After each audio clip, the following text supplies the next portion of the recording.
यमराज ने बताया कि ये दो काम करने से धर्मात्मा लोग भी नरक में चले जाते हैं।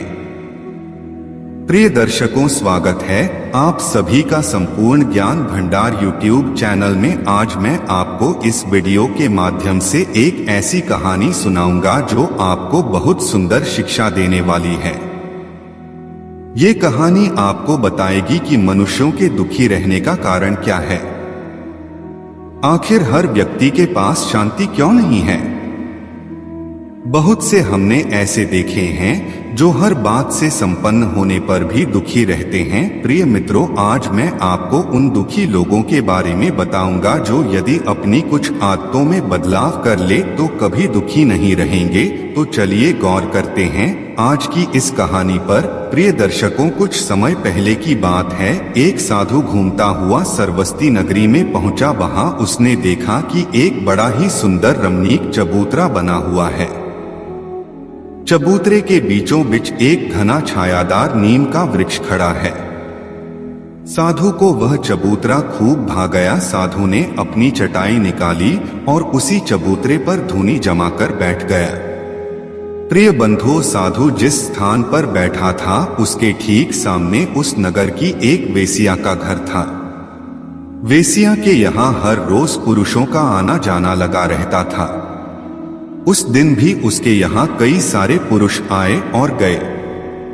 वेश्या के घर में आने जाने वाले पुरुषों पर जब साधु की दृष्टि पड़ी तो पता नहीं उसे क्या सूझी। जब भी कोई पुरुष वेश्या के घर में जाता था तब साधु महाराज एक कंकड़ उठाकर अपनी धूनी के बगल में रख देते थे। धीरे धीरे पहले ही दिन में धूनी के पास कंकड़ों का एक ढेर सा बन गया। दूसरा दिन हुआ तो कंकड़ों की संख्या और दोगुनी हो गई। तीसरा दिन हुआ तो और अधिक संख्या बढ़ गई। कुछ ही दिनों में महात्मा जी के धुना के पास एक कंकड़ों का बड़ा सा ढेर बन गया। साधु उस कंकड़ों के ढेर को देख देख कर बड़ा हैरान था कि एक वेश्या ने इतने सारे पुरुषों को पथित बना दिया। इसको तो पक्का अधोगति में गिरना है। साथ में वे सारे पुरुष भी अधोगति में जाएंगे जिन्होंने इस वेश्या का संग किया है। साधु के मन में इन्हीं बातों को सोच सोच कर वेश्या के प्रति रोष था। एक दिन जब वह वेश्या अपने घर से बाहर निकली तब साधु ने उसे रोषपूर्ण नजरों से देखते हुए अपने पास बुलाया और बोले, हे पापनी, देख अपने कुकर्मों का ये पहाड़ देख, तू जो रोज कमाती है। अरे दुष्टा, गौर से देख, जितने कंकर इस ढेर में है उतने ही पुरुषों को तू नष्ट कर चुकी है।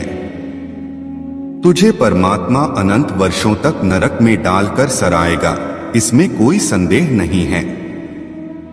साधु के क्रोध को देखकर और उनकी फटकार सुनकर वेश्या भय से कांपने लगी। उसकी आंखों से आंसू की धार बह निकली। वो एकदम से साधु के सामने अपना सर पृथ्वी पर रखकर गिड़गिड़ाती हुई बोली, भगवंत मुझे माफ कर दो और मुझ पापिन के उद्धार का कोई मार्ग बता दो। वेश्या को इस प्रकार गिड़गिड़ाते देखकर साधु का क्रोध और भी बढ़ चला। साधु कहने लगा, री दुष्टा, तू उद्धार की बात करती है। तेरे पाप इतने ज्यादा है कि तेरा उद्धार तो कभी हो ही नहीं सकता। जा चली जा, मेरी आंखों के सामने से तेरा मुख देखने से आज मुझे भी पाप लग गया होगा। लगता है मुझे इसके प्रायश्चित के लिए आज उपवास भी रखना पड़ेगा। दर्शक बंधुओं, अब तो वह वेश्या और अधिक भयभीत हो गई और चुपचाप वहां से अपने घर के लिए चली गई। साधु की बातें सोच सोच कर पश्चाताप की अग्नि में उसका हृदय जलने लगा। वो अपने पलंग पर मुंह के बल लेटकर हिचकियां भरती हुई रोने लगी और बार बार भगवान का नाम लेने लगी और अपने कुकर्मों की क्षमा मांगने लगी। हे भगवान, हे परमात्मा, मैं बहुत बड़ी पापनी हूँ। मुझ अधम नारी को तो तेरा नाम लेने का भी अधिकार नहीं है। तुम पतित पावन हो। तुमने पतित अहल्या का भी उद्धार करके उसे पवित्र बना दिया था। मुझ अभाग्नि पर भी अपनी कृपा बरसाकर मुझे पावन कर दो। दर्शक बंधुओं, इस प्रकार वो रोजाना भगवान से विनती करती थी और अपने पापों की क्षमा मांगती थी। एक दिन वो इसी तरह भगवान की प्रार्थना कर रही थी। संयोग से उसी दिन उसका आखिरी दिन था। वो मरने वाली थी। उस दिन पश्चाताप की घड़ी में ही उसने अपने प्राणों का त्याग कर दिया। और ये तो आप जानते ही हो, भगवान का नाम लेकर जो कोई प्राण त्याग करता है वो भले ही कितना ही बड़ा पापी होता, भगवान उसे कभी नरक में नहीं जाने देते। पापी अजामिल को भी भगवान ने अंतिम समय अपना नाम पुकारने पर उसे नरक में नहीं जाने दिया, उसे अपने धाम भेजा था। यही हुआ उस बेसिया के साथ। वैकुंठ लोक से विमान लेकर भगवान के पार्षद बेसिया के पास आए और उस वेश्या को विमान में बैठाकर वैकुंठ लोक को चले गए। उधर वो साधु घृणा पूर्वक सोच रहे थे कि कितनी पापनी है ये स्त्री, पूरे दिन में ना जाने कितने पाप कमाती है। आई थी मुक्ति का उपाय पूछने, भला ऐसों का कहीं उद्धार हुआ करता है। प्रिय बंधुओं, साधु यह सब बातें सोच ही रहा था कि सहयोग से साधु का भी अंतिम समय आ गया। साधु ने देखा कि हाथ में पास लिए दंड उठाए बड़े बड़े दांतों वाले भयंकर यमदूत उनके पास आकर खड़े हो गए। साधु ने उन्हें डांटते हुए पूछा, तुम कौन हो और तुम सब यहाँ क्यों आए हो? यमदूतों ने कहा, हम तो धर्मराज के दूत हैं और आपको लेने आए हैं। चलिए हमारे साथ यमपुरी चलिए, वहां तुम्हारे पापों का हिसाब किताब होगा।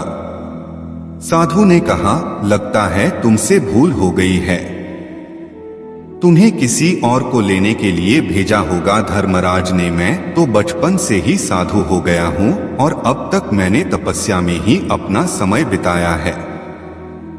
मुझे लेने के लिए धर्मराज ने तुम्हें कैसे भेज दिया? हो सकता है तुम्हें इस सामने वाले मकान में रहने वाली वेश्या को लेने के लिए भेजा होगा। यमदूत कहने लगे, साधु महाराज, हम लोग यमदूत हैं, मनुष्य नहीं। जो हमसे भूल चूक हो जाएगी हम आपको ही लेने आए हैं। और तुम उस वेश्या की बात कर रहे हो, उसे तो विष्णु के दूत लेकर बैकुंठ लोक कब के जा चुके हैं। आपको हमारे साथ यमपुरी चलना है। प्रिय दर्शक बंधुओं, यमदूतों के आगे साधु का कोई जोड़ नहीं चला। यम के पास में बंधकर साधु महाराज यमपुरी पहुंच गए। साधु ने यमराज पर भी अपना गुस्सा प्रकट किया और कहा, हे यमपुरी के स्वामी, मेरे किन पापों के कारण तुमने मुझे यहाँ बुलाया है? मैंने तो कोई पाप ही नहीं किया है। सारा जीवन मैंने तपस्या करने में बिता दिया। यमराज बोले, साधु जी, तुमने अपने जीवन में तपस्या भी खूब किया है और पाप भी बहुत कमाया है। तुम रोजाना वेश्या के पापों की गणना करती थे। वेश्या के पापों की गणना करते करते आप निरंतर पापों का चिंतन करते थे और जब तुम्हारी मृत्यु का समय आया तब भी तुम पापों का ही चिंतन कर रहे थे। और परमात्मा की अदालत का एक नियम है, मरते समय जो जिस चीज को याद करके मरता है उसकी वही गति होती है। दूसरी बात, हमें चाहिए कि हम दूसरों के दोषों को देखने से बचें। देखना ही है तो अपने दोषों को देखिए। दूसरे के दोष देखने वाला उतना ही दोषी होता है जितना कि करने वाला। हम क्यों व्यर्थ में दूसरों के दोष देखकर अपना समय खोटा करते हैं? उतना समय हम अपने सुधार के लिए, अपनी उन्नति के लिए, अपने उद्धार के लिए इस्तेमाल क्यों नहीं करते? दूसरों के पाप गिनना भी पाप कहलाता है। हमारे मन में औरों के पाप जानने की इच्छा ही क्यों हुई? यमराज बोले, साधु महाराज, बेसिया का तो सिर्फ शरीर ही अपवित्र था, मन उसका बहुत शुद्ध था, पर आपका शरीर पवित्र था, पर मन के विचार बहुत अपवित्र थे, क्योंकि तुम्हारा मन भगवान चिंतन में नहीं वेश्या के पापों की गणना में लगा हुआ था। इसलिए तुम्हारा पतन हो गया और वेश्या का उद्धार हो गया। इसलिए ध्यान रखना, दूसरों के पाप गिनने से, दूसरों के पाप देखने से मनुष्य स्वयं भी पाप का भागी होता है। प्रिय दर्शक बंधुओं, ये कहानी आपको कैसी लगी कमेंट में अपनी राय जरूर देना। मिलते हैं अगली वीडियो में एक नई ज्ञान चर्चा के साथ। आप सभी का बहुत बहुत धन्यवाद। जय श्री राम।